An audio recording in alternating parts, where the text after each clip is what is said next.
माँ को दुनिया से रुखसत हुए अभी 3 महीने भी ना गुजरे थे। घर में अजीब सा सन्नाटा छाया रहता। दीवारों पर पुराने कैलेंडर्स लटक रहे थे। किचन में अधूरे बर्तन पड़े थे और सहन में वो पुरानी चारपाई पड़ी थी जिस पर माँ अक्सर शाम को बच्चों को अपने गिर्द बिठाकर कहानियां सुनाती थी। अब वो सब कुछ जैसे उजड़ा हुआ लगता था। घर के तीनों अफराद, यूसुफ साहब, उनकी बेटी जोहरा और बेटा आजान, ऐसे लगते थे जैसे वक्त ने उन्हें यकदम बूढ़ा कर दिया हो। यूसुफ साहब एक बड़ी टेक्सटाइल फैक्ट्री में मैनेजर थे।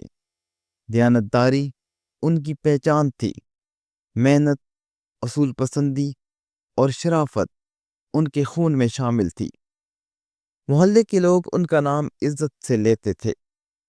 लेकिन किस्मत का खेल अजीब होता है। एक दिन अचानक फैक्ट्री में हलचल मच गई। ऊपर से हुक्म आया कि कंपनी में करोड़ों रुपए की हेरा फेरी हुई है। इल्जाम यूसुफ साहब पर डाला गया।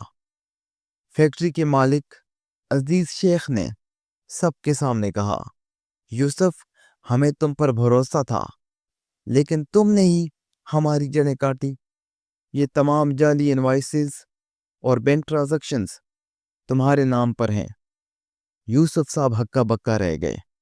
उनकी जुबान से सिर्फ ये अल्फाज निकले, ये झूठ है। मैंने जिंदगी भर कभी 1 रुपया भी हराम नहीं खाया। ये सब किसी साजिश का हिस्सा है। मगर झूठे कागज और जाली दस्तखत उनके सामने रख दिए गए। उनकी एक ना सुनी गई। सब वर्कर्स के सामने उन्हें चोर करार देकर जिल्लत के साथ निकाला गया। पुलिस को बुलाया भी नहीं गया। बस बदनामी का तोक उनके गले में डाल दिया गया। घर लौटते वक्त उनकी आंखों में आंसू थे। उन्होंने दरवाजा खोला तो आजान और जोरा भागते हुए आए। यूसुफ साहब सोफे पर गिर गए। आजान ने पूछा, अब्बा, ये क्या हाल है आपका? यूसुफ साहब ने लरजती आवाज में कहा, बेटा, दुनिया ने मुझे चोर कह दिया। आजान के दिल पर हथौड़े बरसे। उसने बाप के हाथ थामे। अब्बा, आपका दामन साफ है।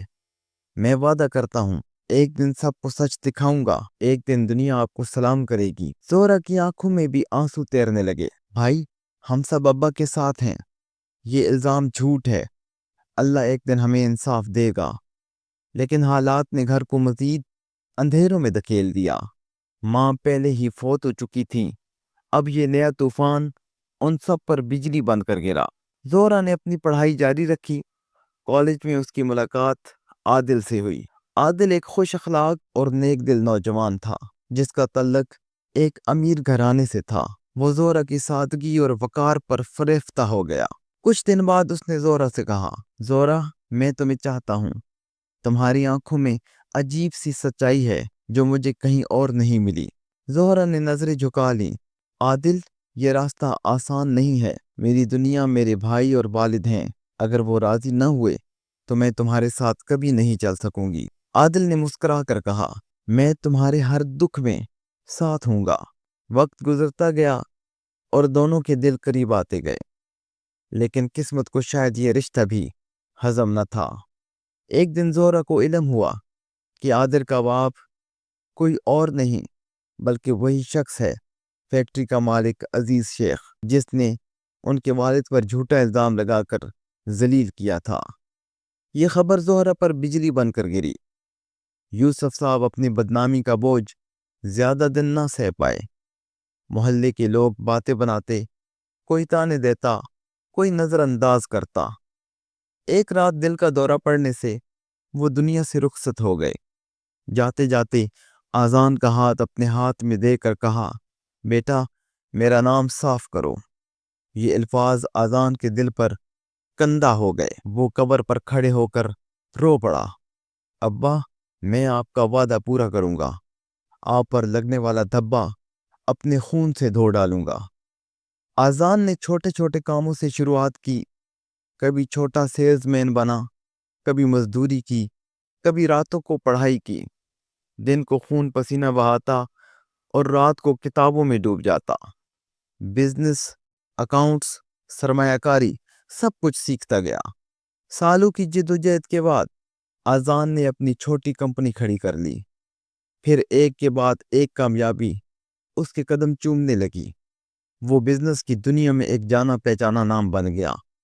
میڈیا اس کا انٹرویو لینے لگا، اخبارات اس کے اصولوں کی تعریف کرنے لگے، مگر اس کے دل میں صرف ایک خواب زندہ تھا، عزیز شیخ کو اس کے اپنے انداز میں شکست دینا۔ ادھر عادل زہرہ سے شادی کے لیے تیار تھا۔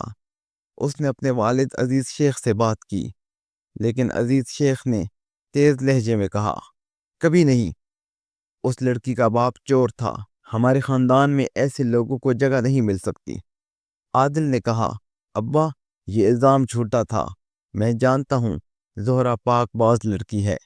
عزیز شیخ غصے سے بولا، یا تو میرا بیٹا بند کر رہے یا پھر دشمنوں کی بیٹی کا غلام بن جا، پیسہ تمہارے ہاتھ میں ہے۔ عادل اندر سے ٹوٹ گیا۔ زہرہ نے جب یہ سنا تو وہ بھی رو پڑی۔ عادل، میں تمہیں چاہتی ہوں، لیکن اپنے بھائی کی عزت سے بڑھ کر نہیں۔ اگر تمہارے والد راضی نہیں تو یہ محبت ادھوری ہی صحیح۔ اب وقت آ چکا تھا۔ آذان نے اپنے منصوبے پر عمل شروع کر دیا۔ اس نے عزیز شیخ کے شیئر خریدے، اس کی کمپنی کے اندر موجود بدعنوانی کے ثبوت جمع کیے۔ اس نے ان لوگوں کو اپنے ساتھ ملا لیا جو برسوں سے عزیز شیخ کے ظلم سہتے آئے تھے۔ پھر ایک دن ایک شاندار پریس کانفرنس رکھی گئی۔ بڑے بڑے چینلز کے کیمرے آن تھے۔ اسٹیج پر آذان کھڑا تھا۔ اس نے بڑے اعتماد سے کہا، کمرہ کھچا کھچ بھرا ہوا تھا۔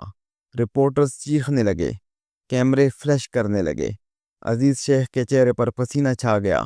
عدالت نے فوری نوٹس لیا۔ چند دن بعد فیصلہ سنایا گیا کہ یوسف بے قصور تھے اور اصل بدعنوان عزیز شیخ تھا۔ پورا شہر آذان کی جرت کو سلام کرنے لگا۔ یوسف کا نام پاک ہو گیا۔ عادل شرمندگی کے ساتھ زہرہ کے پاس آیا۔ زہرہ، اب سب سچ سامنے آ چکا ہے، مجھے معاف کر دو۔ کیا تم آج بھی مجھے اپنا بناؤ گی؟ زہرہ کی آنکھوں میں آنسو آ گئے۔ عادل، میرا دل آج بھی تمہیں چاہتا ہے، مگر میرے بھائی کی مرضی کے بغیر کچھ نہیں ہو سکتا۔ آذان نے دونوں کی طرف دیکھا، لمحہ بھر کے توقف کے بعد بولا، زہرہ، ابا کا نام صاف ہو چکا ہے، بدلہ بھی پورا ہو گیا۔ اگر تمہاری خوشی عادل کے ساتھ ہے تو میں تمہیں روکنے والا کون ہوں؟ زہرہ رونے لگی اور بھائی کے قدموں میں گر گئی۔ بھائی، آپ نے میرا سر فخر سے بلند کر دیا۔ یوں بدلے کی آگ محبت کے چراغ میں بدل گئی۔ آذان باپ کی قبر پر گیا، ہاتھ رکھ کر بولا، ابا، آپ کا نام آج پاک ہو گیا، آپ کی قربانی ضائع نہیں گئی، میں نے وعدہ پورا کر دیا۔ ہوا میں سکون کی لہر دوڑ گئی، قبرستان کی خاموشی جیسے کہہ رہی ہو، دیانت کبھی نہیں مرتی۔